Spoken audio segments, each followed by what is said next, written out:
brothers there, but they need to get back on the hitting stick a little bit, and we need some juice in the ball and get that baby out of the park a little I'm more. afraid they're going to start calling him DP Joe.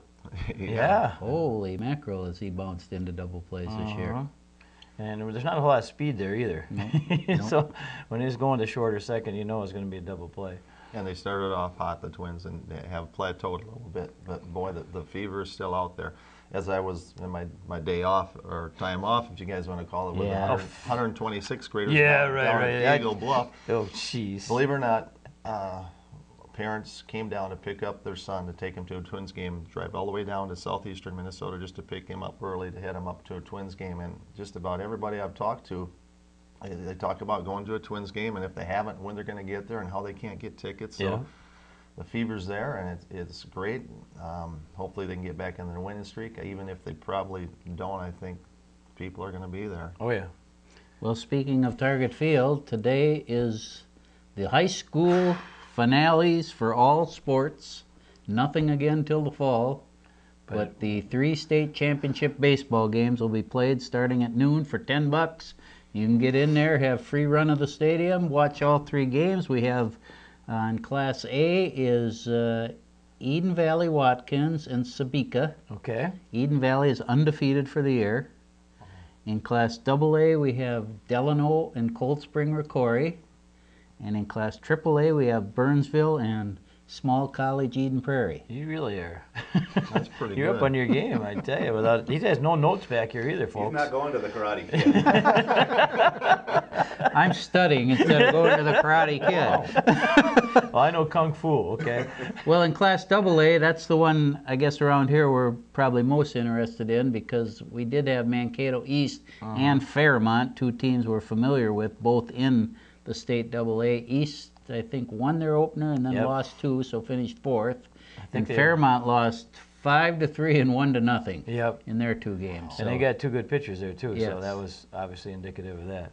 So think- if go yeah, ahead. go no go. Okay, I think East lost out to La Crescent. I've been to La Crescent before when I used to go For to third lacrosse. place, yep. Yeah, and they got a nice program down there. You talk about towns that have a nice program. That's another good place. A little hotbed for baseball. So if you like high school baseball or you like high school sports, this is your last chance till the fall. You can go all over the stadium. See, I think they said from foul pole to foul pole they were going to Okay. leave open. Okay, because we played a couple times in the Target Center, and with the Timberwolves logo and everything. Kids love that, but they only had certain parts of the arena we could go through. And then if we were coming from our locker room up to the arena, any of the Timberwolves players that are there practicing or working out, we couldn't talk to them. They said you just look the other way and don't say a word to them. And I thought, geez, these kids want once in a lifetime opportunity, and you don't even get a chance to talk to a pro player. That was kind of, they had a lot of stringent things on there that I didn't think they should have. But and there were places like I said, in the stadium we could not go to. They had it all taped off like a crime scene or something, and you couldn't go there. Yeah, but what That was a a bummer. great opportunity Yeah. for a high school athlete now to be able to play on this field. I remember back when we played in the state tournament at St. Cloud's Field. We thought that was just a great field. And Dick Putz? And it is. Dick Putz Yeah. Field is like you're out on the fairway of a golf course. I really don't know what that is when I'm out golfing, but it's like the fairway of a golf course to play baseball on, and it's just tremendous. And our local guy, Craig Simmons here, I remember playing against him as he played for Fertile Bell Trami, and we were able to play against each other on that field. And to think to be playing on Target Field would just, you've got to be pumped up to be involved in this game today. There'll be some wide eyes when those kids step out on that field. Absolutely. Well, I was at Dick Putz Field when they won the state title back in '90 when the Blue Jays won it, and that was unbelievable. But the only thing I didn't really like was we won the semifinal game. They emptied out the stadium, and they had to turn around and pay to get back in again. And as a parent, and I was paying for my folks and everything, it's like $100 a pop, and then you turn around and another $100. But to win a state title is worth it. Yeah, Yes. you bet. But it was a nice venue.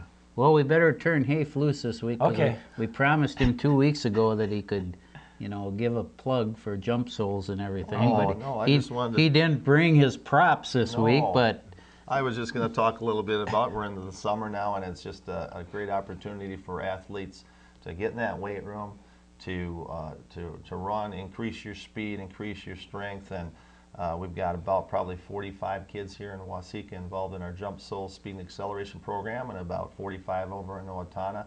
And it's not every kid that does that. So any athletes that ever happen to listen to our show, hats off to you that you're out there doing that extra. You know, like Michael Jordan says, some hope things will happen, some wish things will happen, and there's those that make it happen. And by you giving that little extra, getting up early in the morning, spending an hour, 45 minutes on your game to increase your speed, increase your strength, work on your skill, you are going to get better.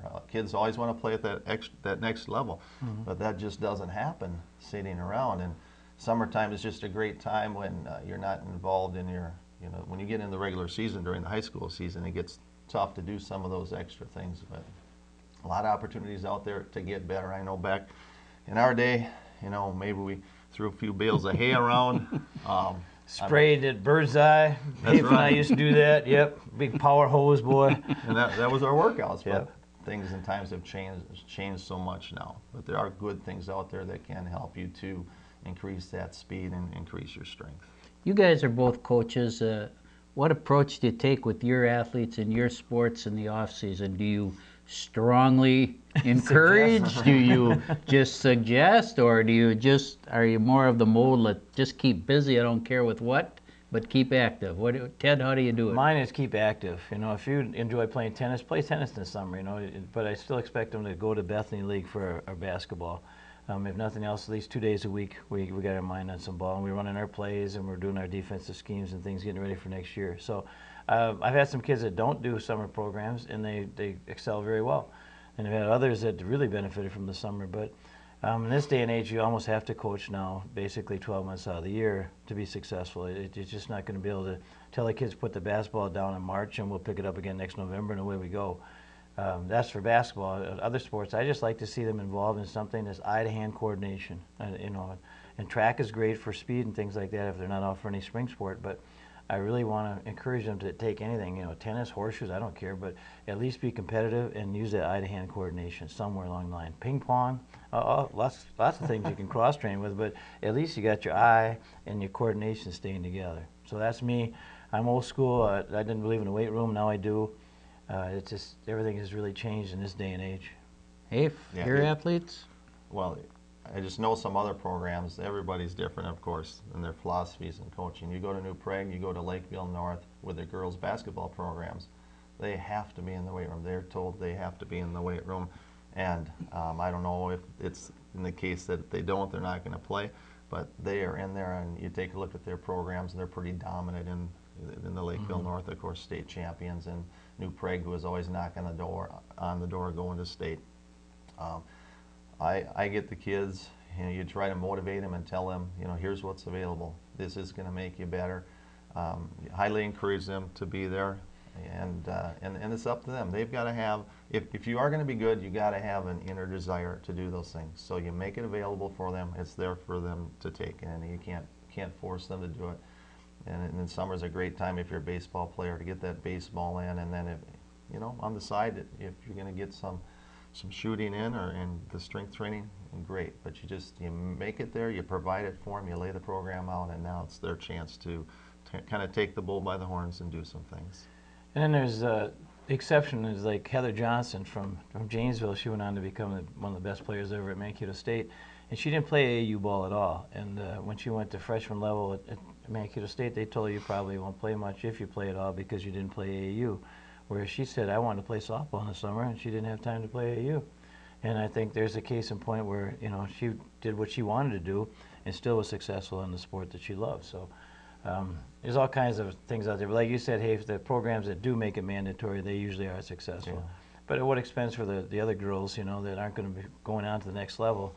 You know, and I feel sorry for them. A lot of times coaches back in like 6th grade, they'll just say that person's not going to play for me, that person is. I've always felt that somebody can all of a sudden go from 5'4" to 6'1", you know, maybe a couple of years, and you never expected them, and there they are. Nice. So there's schools of thought out there, and the programs that are successful, they make it mandatory. And Hafe, you're maybe in a little tougher spot than Ted, as you have 2 sports you're trying to push. Yep. And it's got to be tough if they're baseball or softball players, because really that's your time in the summer. Right. And so now your softball players, you want them to play softball, and if they're also basketball players, yeah, well, let's fit you in at Bethany a couple nights a week too. No, we got that worked out perfectly because we play softball on Tuesdays, Thursday, and we play in Bethany on Monday, Wednesday. There you go. What a So guy. you just work things out. You look for the league that's going to work for your programs, and And then Friday you can come into the weight room for 8 Yeah, hours. and that's get it right. hard. 8 hours of lifting on Friday. And then we go swimming on Saturday and Sunday to make sure we're working on all the different muscles of the body. Okay.